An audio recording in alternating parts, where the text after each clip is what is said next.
And so I knew what I was expecting to hear, you know, and I didn't recognise it. Is that right? Okay. The first few bars, I was like, what's he done? This isn't it, right? And I you know, I said to Peter, look, you should be selling shitloads more than you're selling, man.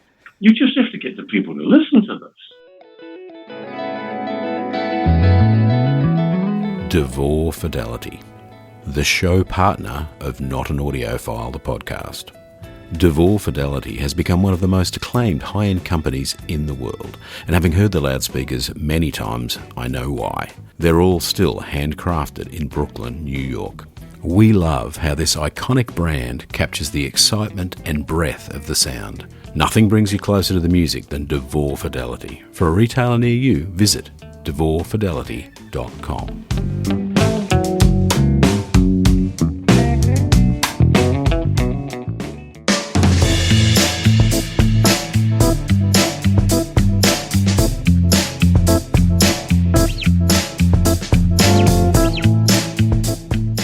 And we are back, Not an Audiophile, the podcast, episode 52, season 3.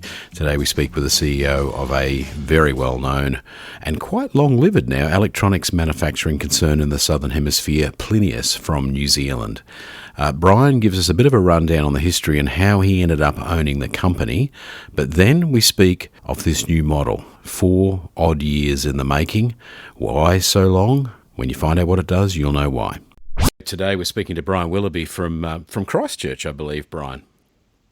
Yes, that's right. Yeah. And Andrew, I'm pleased to be here, and I welcome the opportunity you're giving me to give a bit of background to your listeners about the Plinius Audio Company. Yes, well, we didn't just pick you because you're a random citizen walking around Christchurch. It was because you, in fact, are the MD/CEO of Plinius Audio, I think is the correct title for the company. Is that right? Yes, it is. Yeah. You know, I should know because my guesstimate is that the business has been around for not 50 years, but very close to it. Yeah, that's right. Yeah, it was started by Peter Thompson, who is actually an Australian native, and he lived in Palmerston North, in the North Island. So, I think Brad Serhan, a regular assistant and guest host on this marvelous podcast, if I say so myself, is a great fan of your original designer, Gary Morrison. Yes. Well, Gary owned a company, I think, called Craft Audio originally. Yeah. And he teamed up with Peter Thompson. And I'm not really sure of the date when that happened, but it would be sometime in the 80s, I think.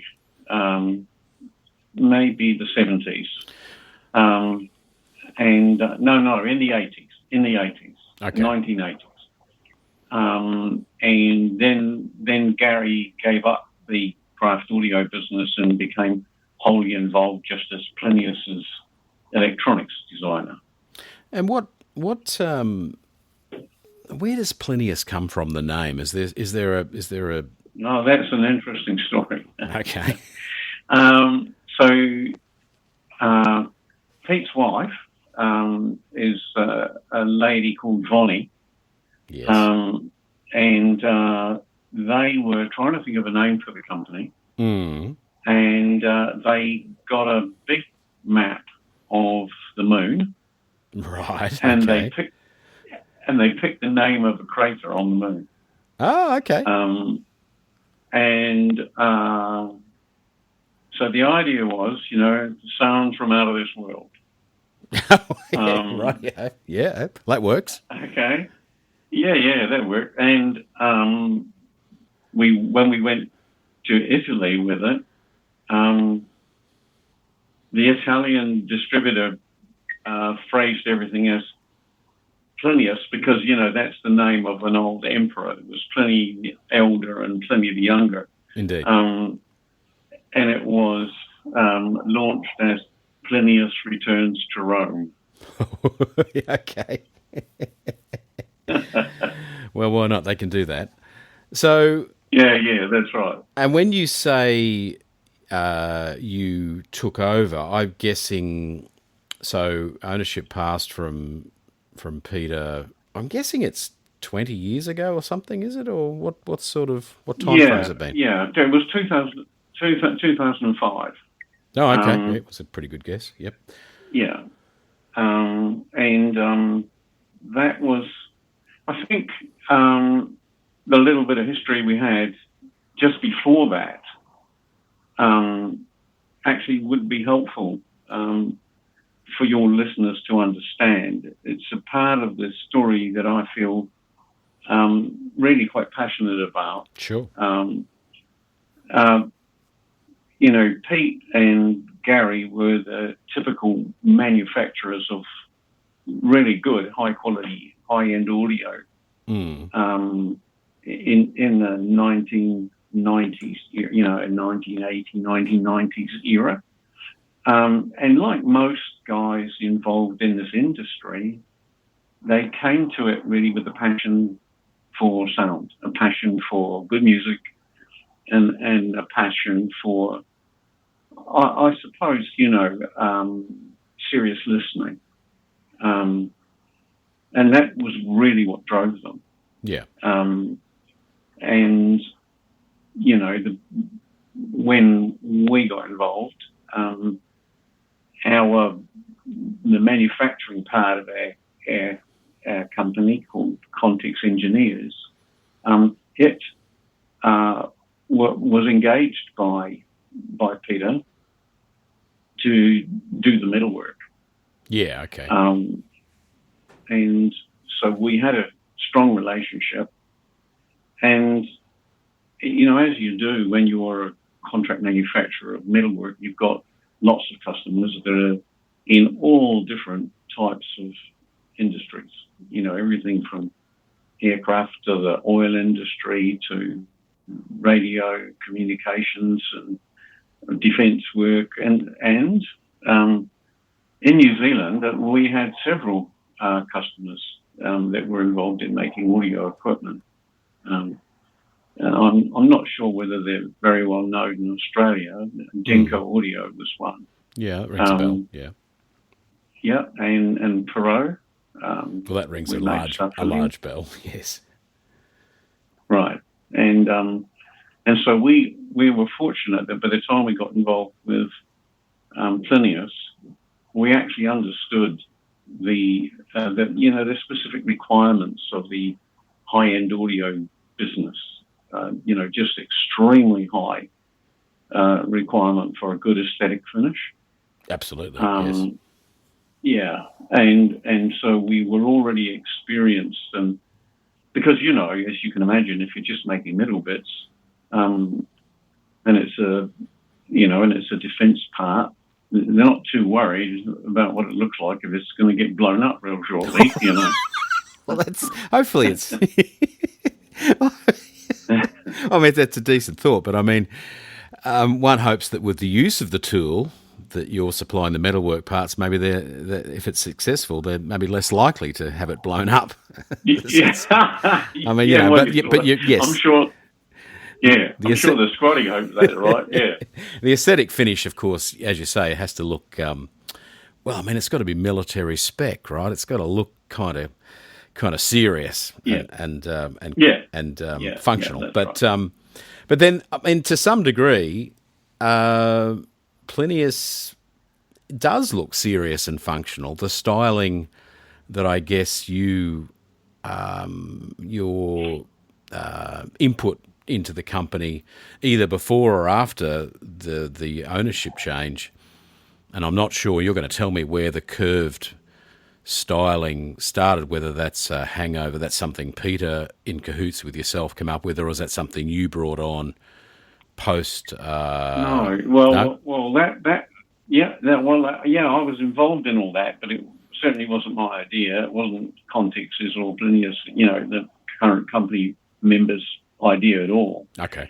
How that all worked was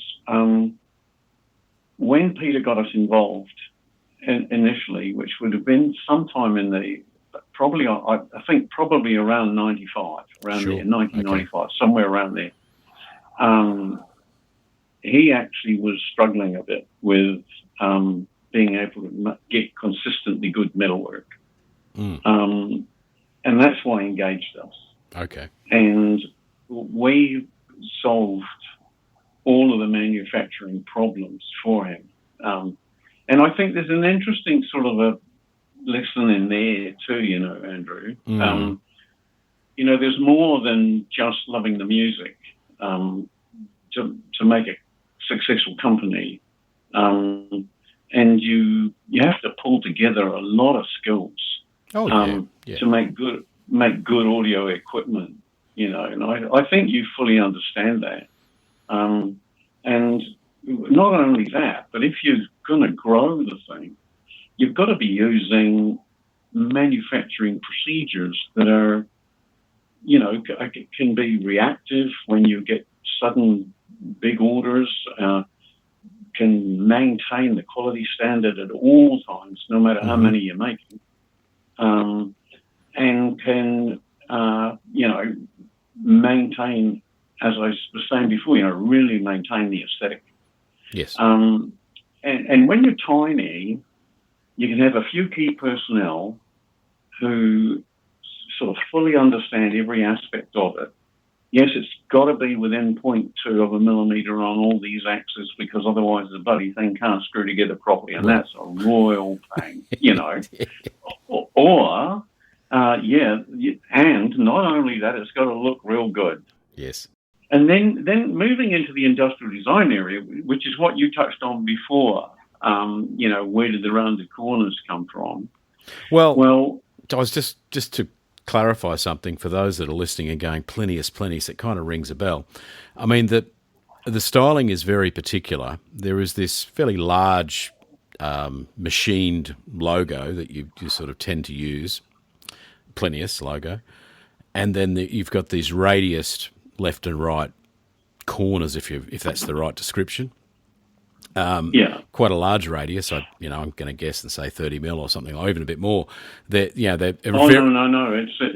about it's bigger than 50. Okay, so it's a pretty obvious statement, and and it was, you started that, or maybe Peter started that at a time when really high-end hi-fi was literally just large aluminium boxes. If you think of your Krells and even your slightly fancier sort of Levinsons of that 90s era, Plinius suddenly stood out with these radiused corners. So and sort of a slightly extruded look to it, because the top panel sort of laid into that area, like rebated in. It was very striking. I remember seeing it the first time and going, "Wow, that's in typical Kiwi fashion versus Australian manufacturing. It looks prettier than what we make here." So and it does. So and it stood the test of time, because as much as we're going to talk about a new product in a minute, and it's still, that new product has the same design sort of styling keys, design clues. Language. So far away. So get back to the those radiuses. A really interesting thing happened, and this is where really I started to get passionate about Plinius, the brand. Mm-hmm. Okay, so as part of just being a good supplier of metalwork, we got to know the Plinius company really well. It grew to the point where it was about 15% of Contex's whole manufacturing output. Okay. And that was just the machined metalwork parts. Mm-hmm. No, sorry. I correct myself there. We supplied the sheet metalwork as the artwork of it, because one of the things we introduced to Plinius was they ordered off us amplifier sets. So they would order, let's say, 10 9200s or 9100s, Yeah. or 4 in those days. What were they called? SA250s, or that was the big amp in those days.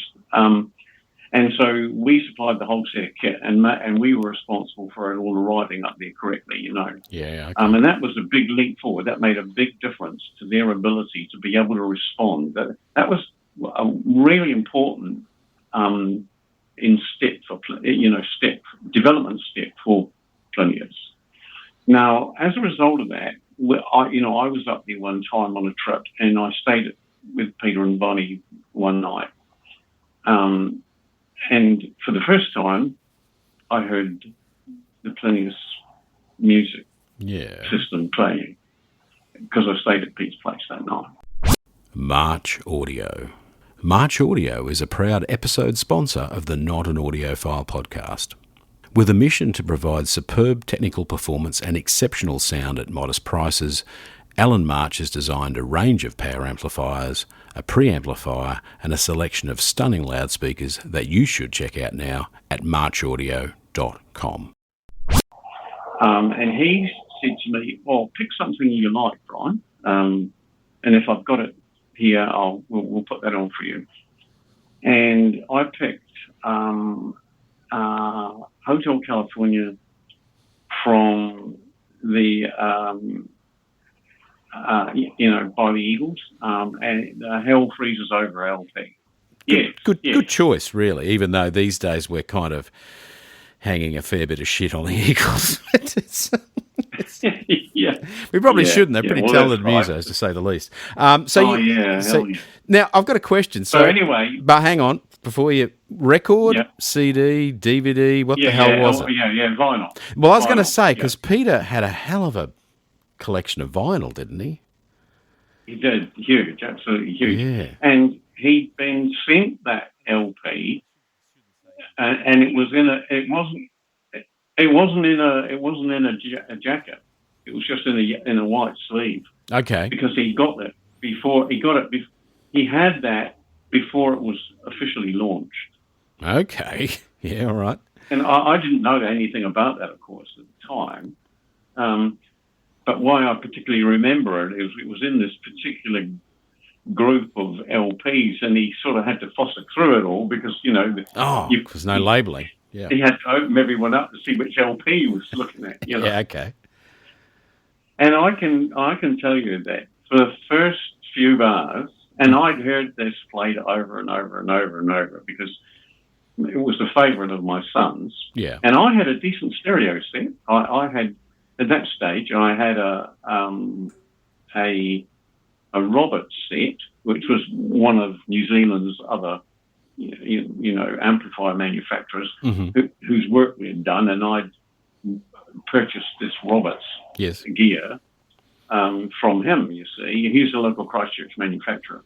And so I knew what I was expecting to hear, and I didn't recognise it. Is that right? Okay. The first few bars, I was like, what's he done? What the hell is this?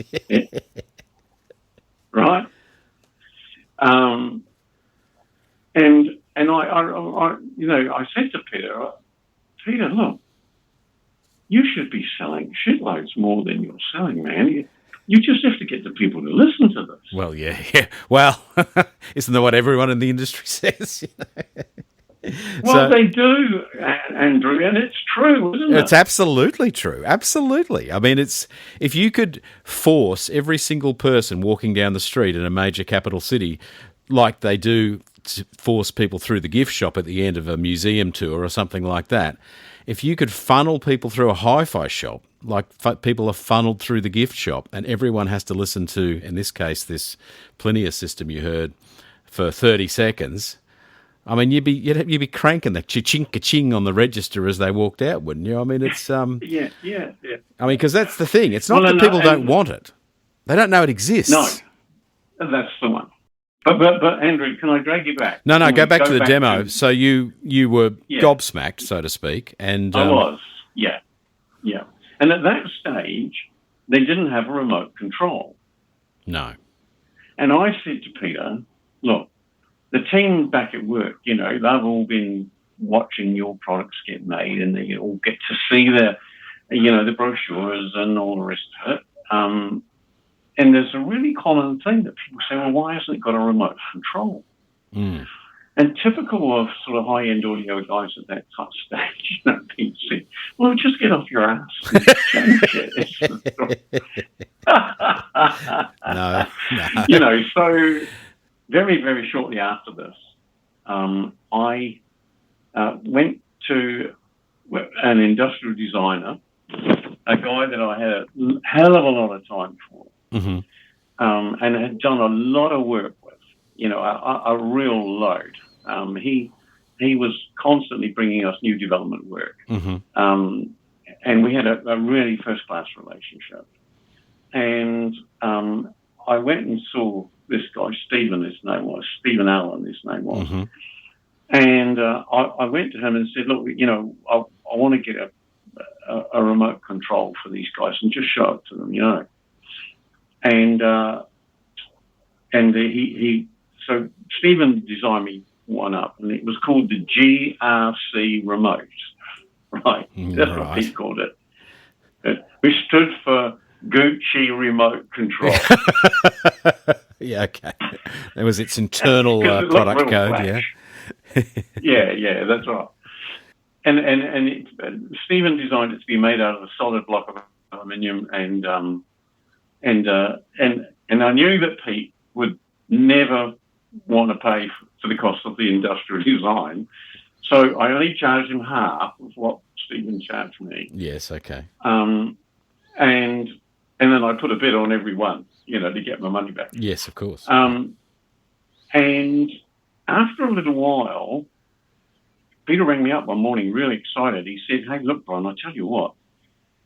We've had a dealer in New York ring us directly and say to us, he had a customer come in and saw the remote control on the counter, mm-hmm. and said, hey, whatever goes with this, I want it. Wow. Well, that's very interesting, actually, that you can sell equipment from the remote control, which is a lesson to all of those manufacturers who give you that $22 Chinese special thing with your $5,000 component, which is always a little bit of a letdown, I guess. But but then at the same time, it's the thing that you touch, isn't it? It's as important as the volume knob, really. Well, and it's a tactile experience, the same as you get when you put your vinyl on, or absolutely your favourite CD, isn't it? It is. So anyway, I introduced, with that little weapon, I introduced Peter to the concept of industrial design. StereoNet.com. Forums, classifieds, news and reviews, opinion pieces. Mark Rushton has built one hell of a website, StereoNet.com. Take a look today.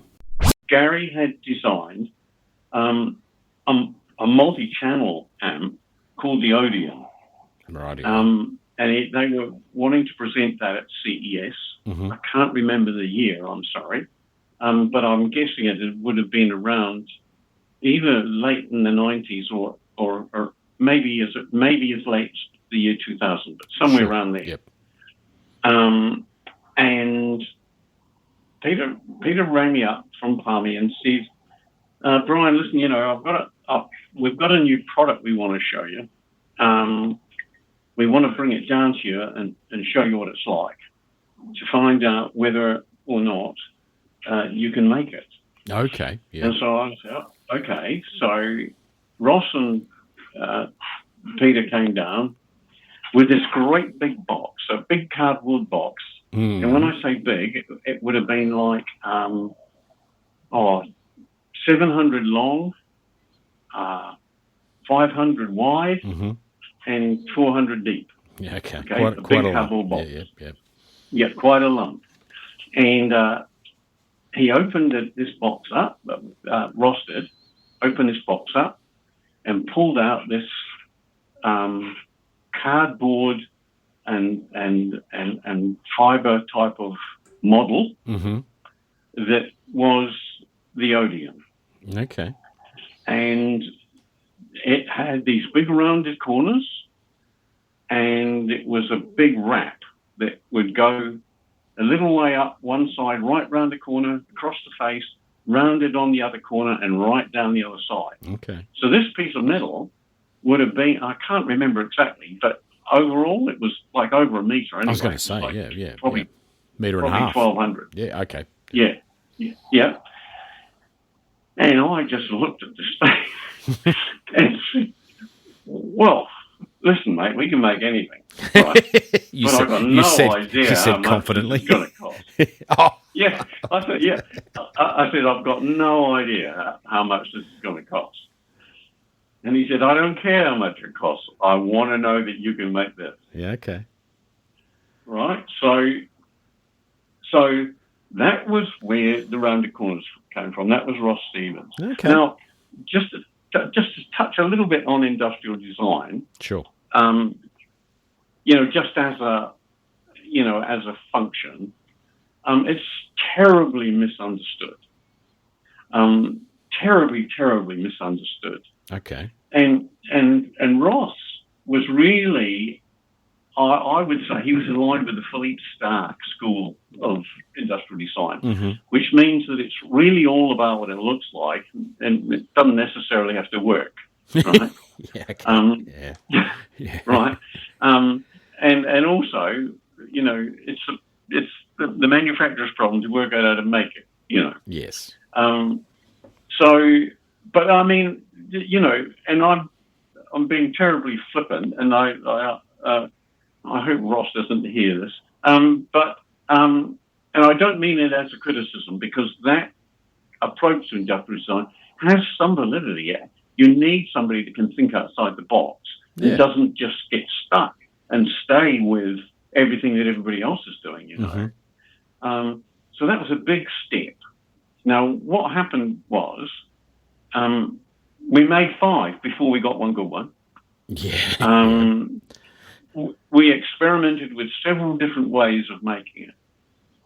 And in the end, we made a machine to make it. Oh, wow. Is that right? We've got the machine here, and we still make panels with it, of course. And we draw it. So that's a sort of, technical term for... Yeah. We tried bending, we tried forming, we tried everything, and we couldn't get it to work. And in the end, I was exasperated. And I said, listen, can we draw it?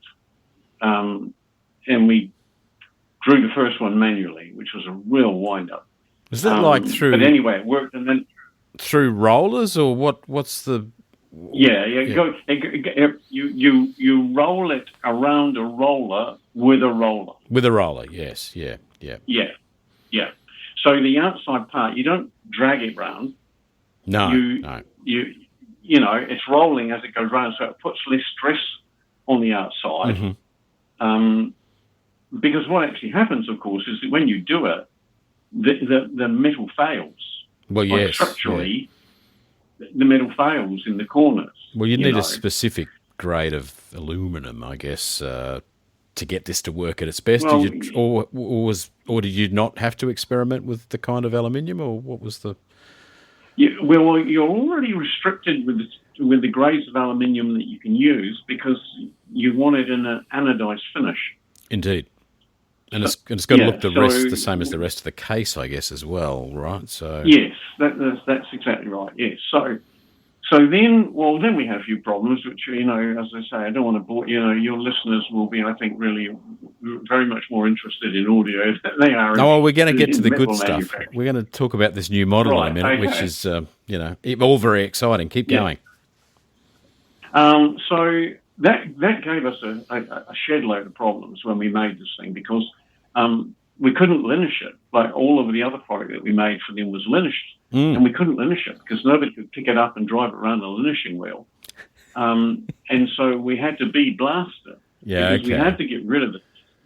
Around the outside, we had stress fractures where we'd drawn it. Yes. And we had to get rid of them. So anyway, we then bead blasted the outside.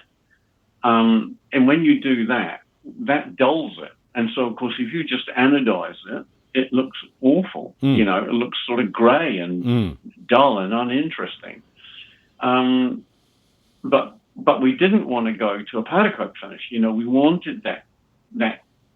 Yeah. And I guess, to be honest, this would be a minor bit of input from our side, I guess, at this stage. You know, when we started to say, no, hang on a minute, we'll press on, you know, and Ross would be saying, well, listen, if we can't do it, we'll better powder coat it. And we would go, no, hang on a minute, we'll find a way. Just back up that truck, you know. Yeah.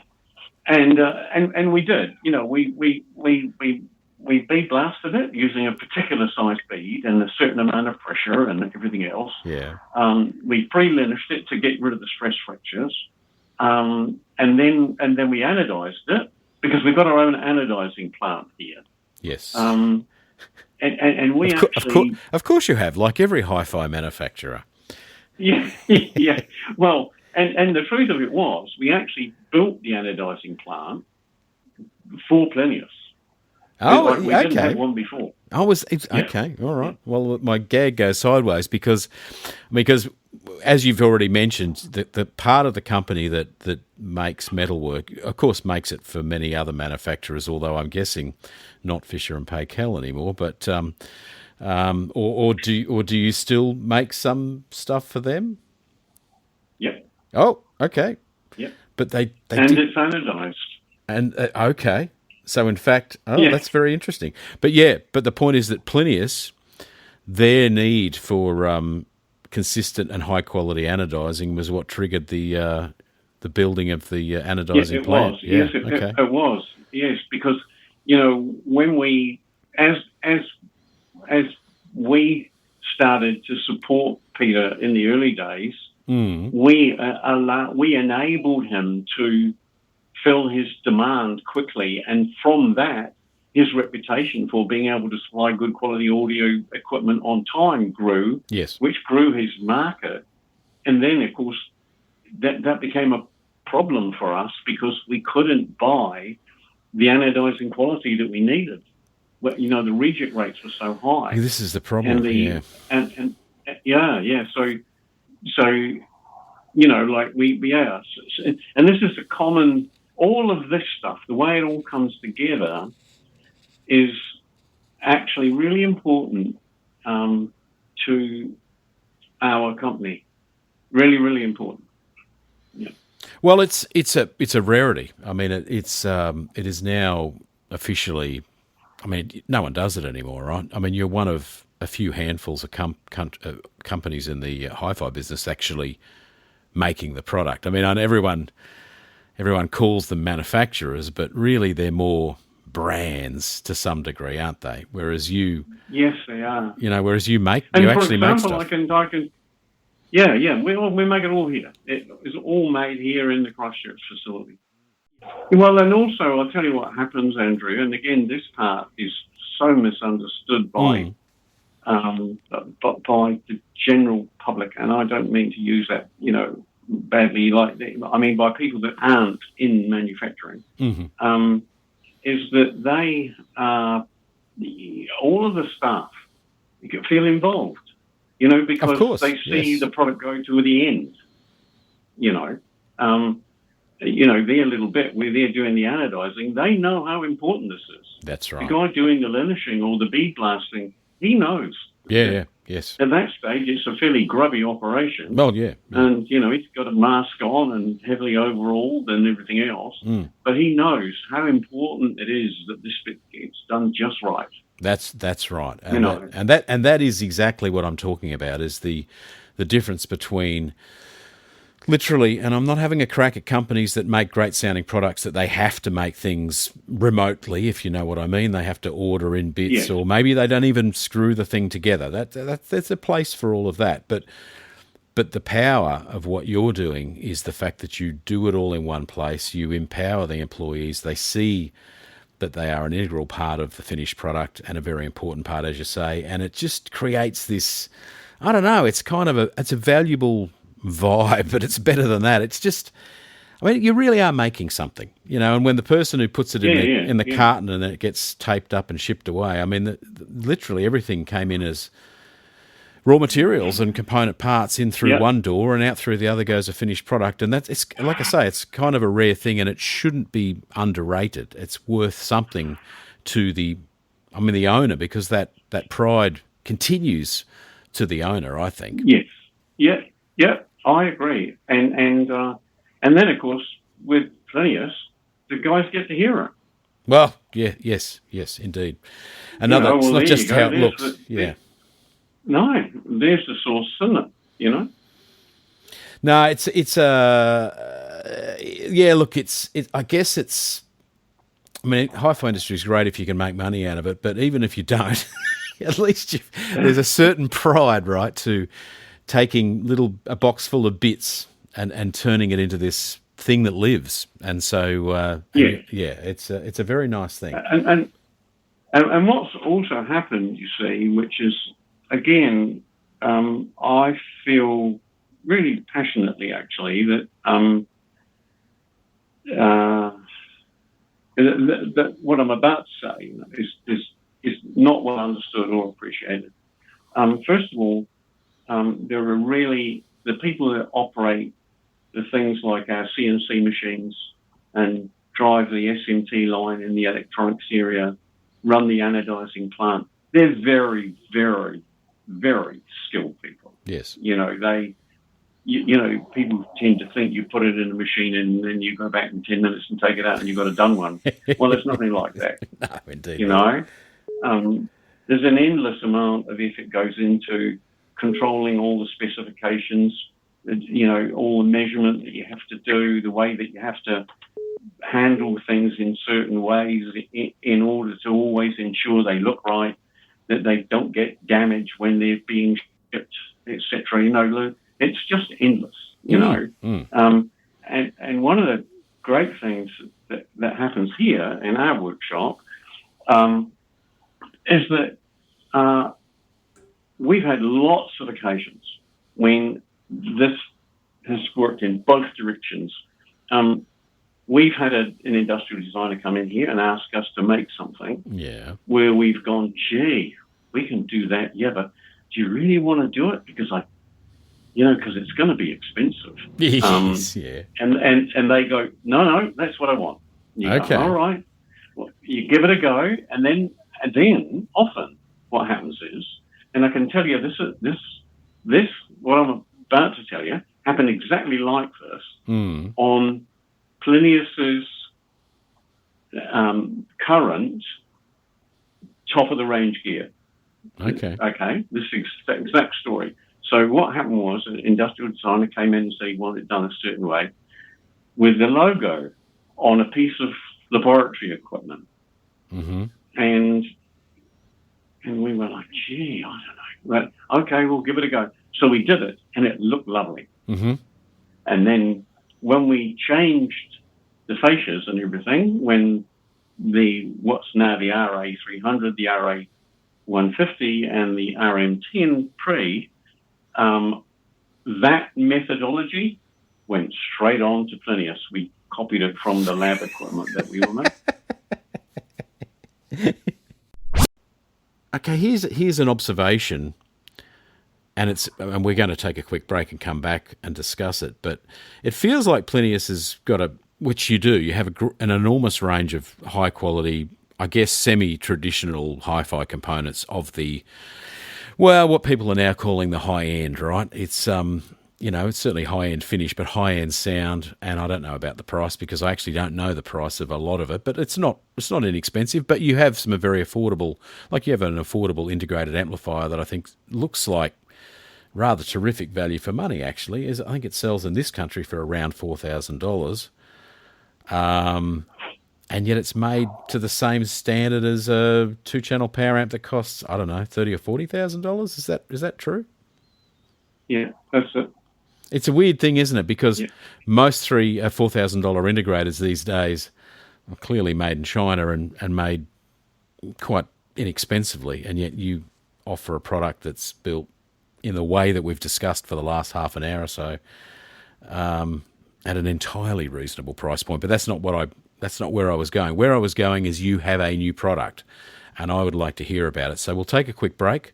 We'll come back and talk about the Inspire 100. Let's talk about it. Back in a sec, Brian.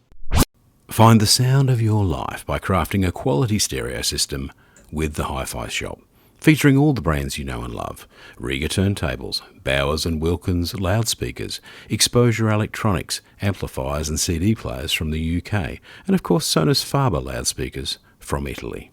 The HiFi Shop helps you create your sound. Visit the team at hifishop.com.au. Soundstage Australia, Edgar Kramer writes a magnificent, highly detailed and careful review, great photography, interesting products, and over at soundstageaustralia.com you can see those. Brian, we really should talk about the Inspire 100. Have I got it right? Yeah, you have, yeah. You implied to me this is a long time in the making, this product. Yes.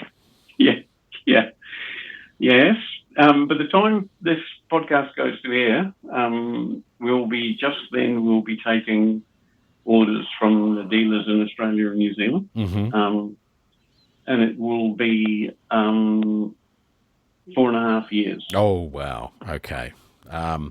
Now, it's a step away, as I understand it, or a step towards the future. You've integrated a lot of digital compatibility, if you like, ideas, accepted practices, I suppose, of some hi-fi equipment now into this tiny little box. Because what I didn't realise when I first looked at the pictures you sent me was that it's not your typical footprint. It's a bit smaller. Yes, and even that's a bit scary for us. What will the market think? We're all used to thinking in a 450 wide rack. Yes. Yep. And what will the market think? We're not really sure. Of course, you can't be. Although we have got good feedback about it all from the beta testers that we've had it out with since last December. Yeah.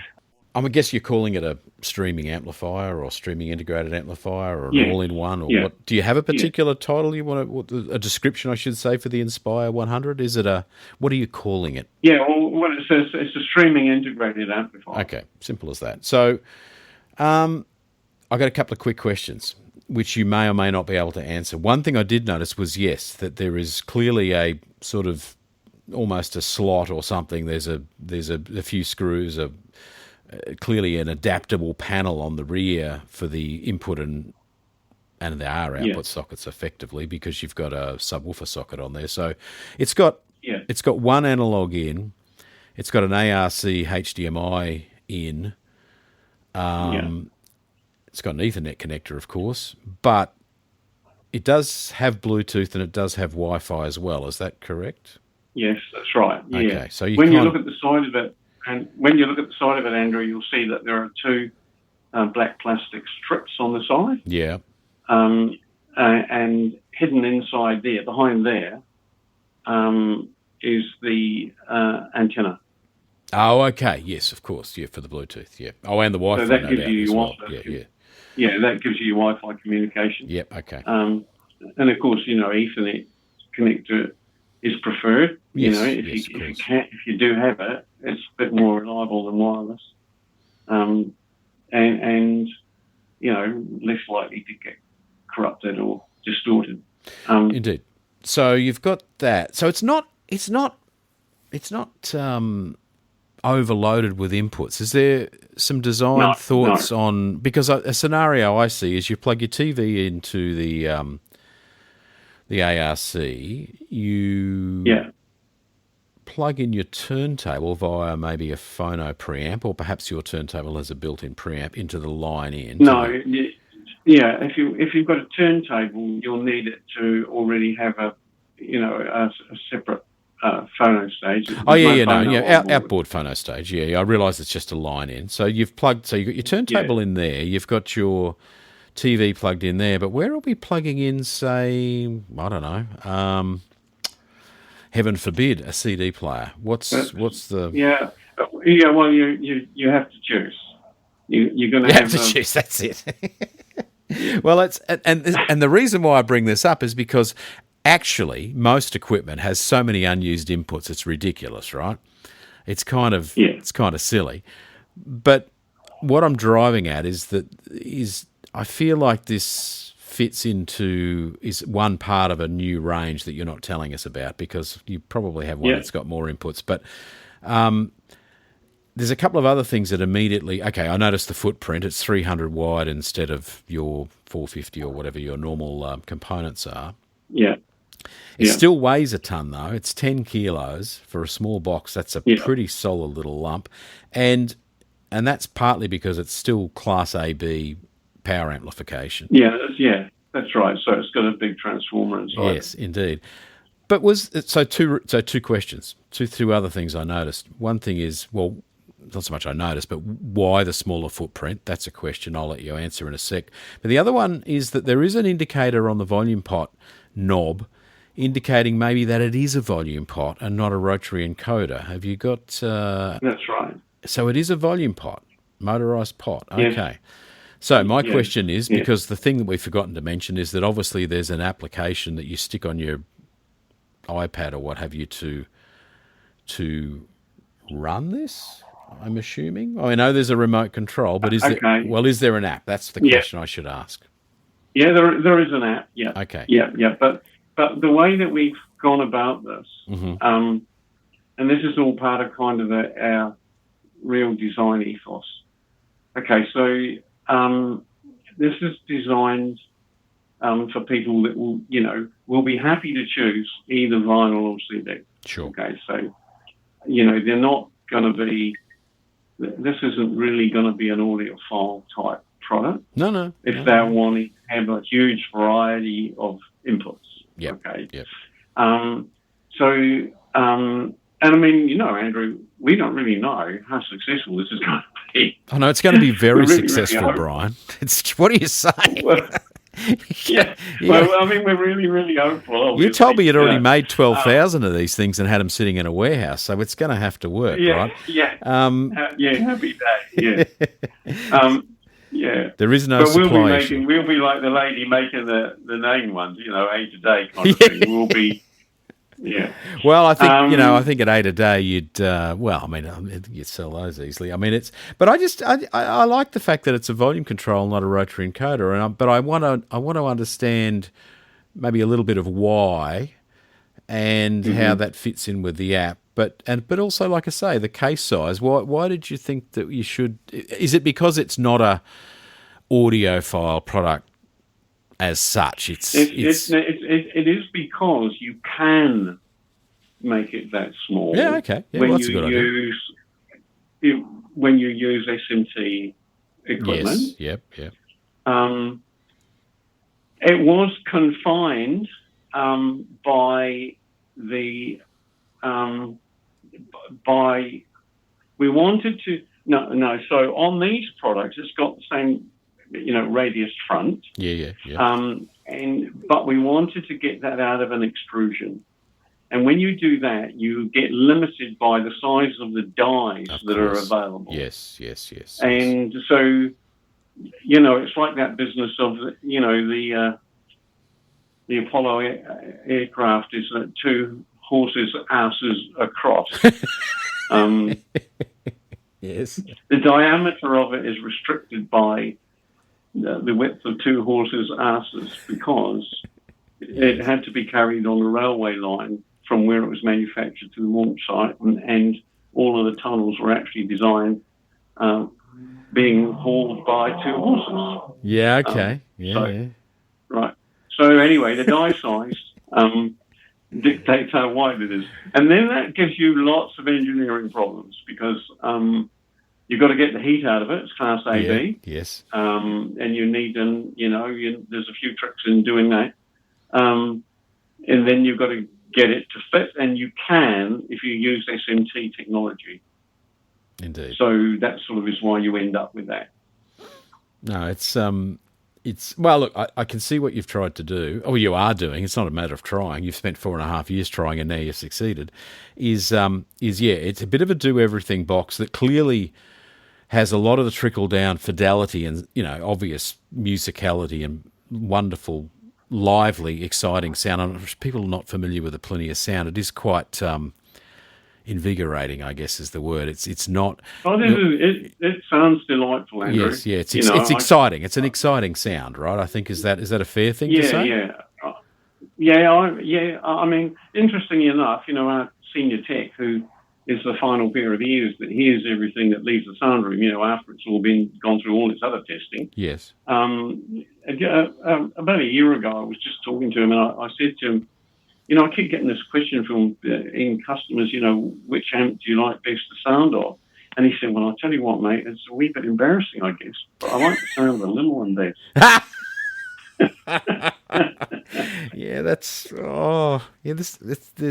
well, we won't talk about that, right? But no, it is. Well, but I mean, what happens to you, see, Andrew, and I know you'll be really aware of this, and a lot of your listeners will be aware of this, is that you get each of us when we experience a new type of sound, it's always interesting and.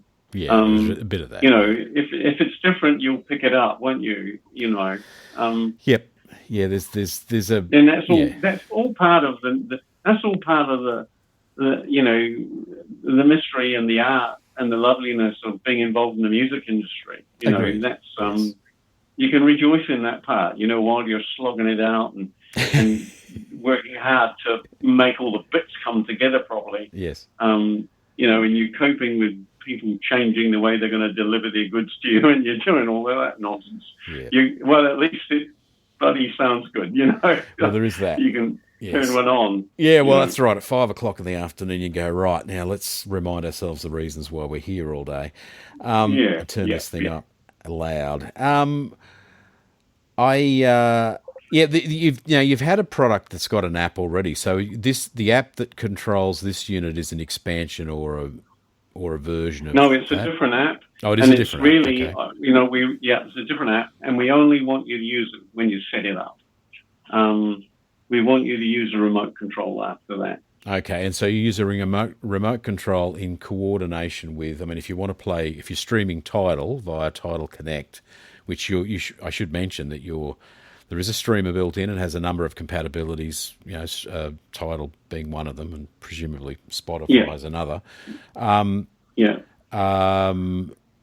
But the gist of it is to control this new Inspire 100, you are using the supplied remote, which looks uber cool, I should mention. It's very, very nice, very elegant. It's a real remote, Andrew, isn't it? Yeah, it certainly is. And of course, it's not quite as hefty as some of the other models that you can use to deal with burglars, but it's solid nonetheless. Clearly made from aluminium, and so you're using sort of your phone in one hand or your tablet in one hand and the remote in the other. Is that it? Yeah, I mean, it's like Spotify Connect and Tidal Connect. So your your friend can come round, and with his phone, he can use his phone, and he'll get amplification through the thing. Through the Inspire 100. Yes. And you can use Spotify Connect or Tidal Connect direct from the from the Inspire. Yeah. Now you're right. I'm not the technical guy, but what I can tell you is that one of the problems that the guys had to overcome was, you see, you're right. You can control the amp volume off your phone, or through the app, or with the knob, and there are a whole lot of rules associated with that that you have to comply with. Spotify insists that you do it a certain way, and then you've got to make all the code that you've got in your product cope with those requirements as well. Oh yeah, I can see where the 4.5 years went. I feel like 4 of the 4.5 years was just making Tidal and Spotify work, but for people that are going to buy, spend $5,000 on this thing,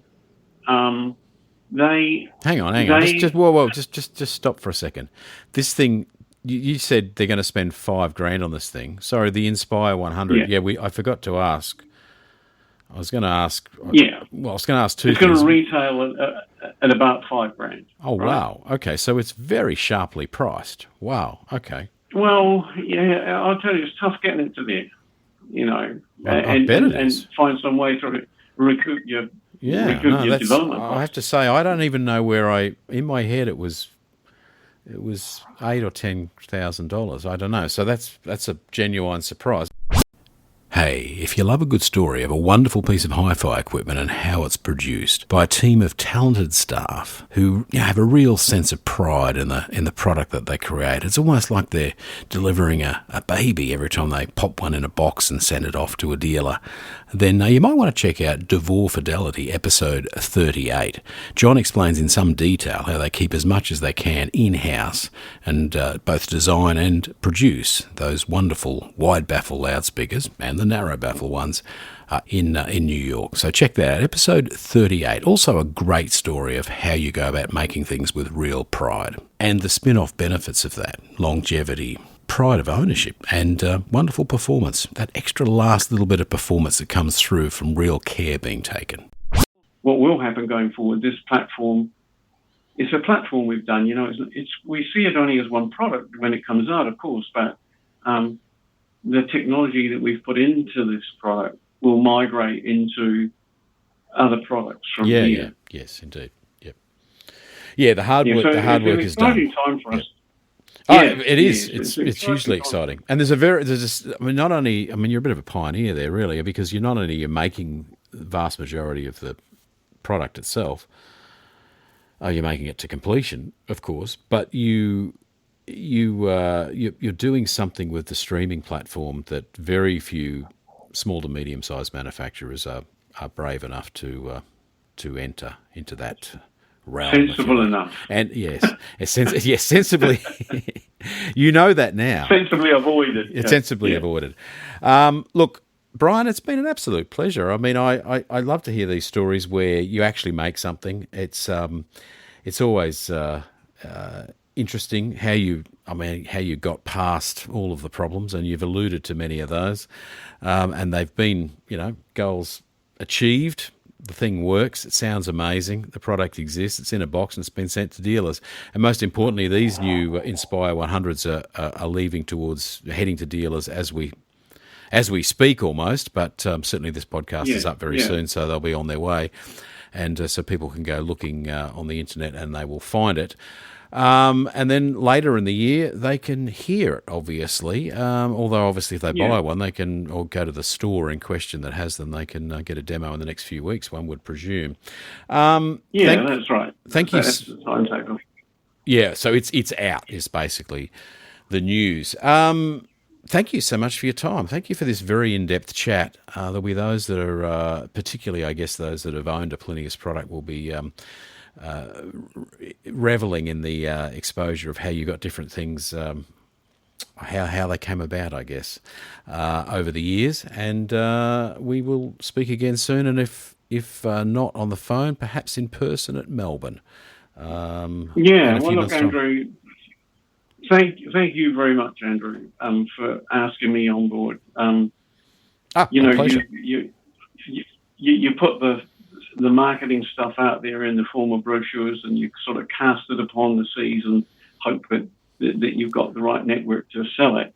And there is an interesting story behind it, and there's very little opportunity to share it. And I love sharing it. It's a lot of fun. I've enjoyed the conversation today. Oh, I can tell. And so have I.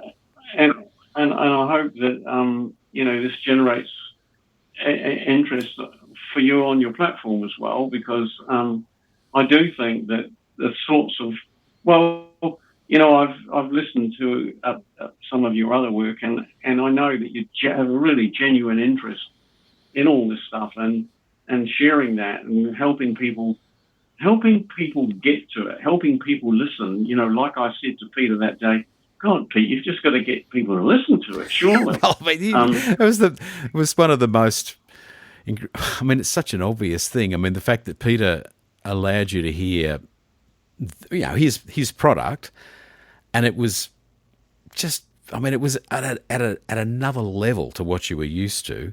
I mean, it's. I mean, I've been in this business forever, right? I mean, since I was a small child, and it is the bane of the hi-fi industry. How do you get more people to experience what it can do, and in a great way? And like I said before, I think the way to do it is to actually have the footpath of the main street of town go through the hi-fi store. As I use the example, much as people are forced to go through the gift shop when exiting the, XYZ, gallery, museum, what have you. Hey, thank you, Brian Willoughby, for coming on the show and telling us, giving us some of the inner details of what has gone on and what is still going on at Plinius in Christchurch. What can I say? Thank you, Brian. Thank you, Andrew. An absolute pleasure. Bye-bye.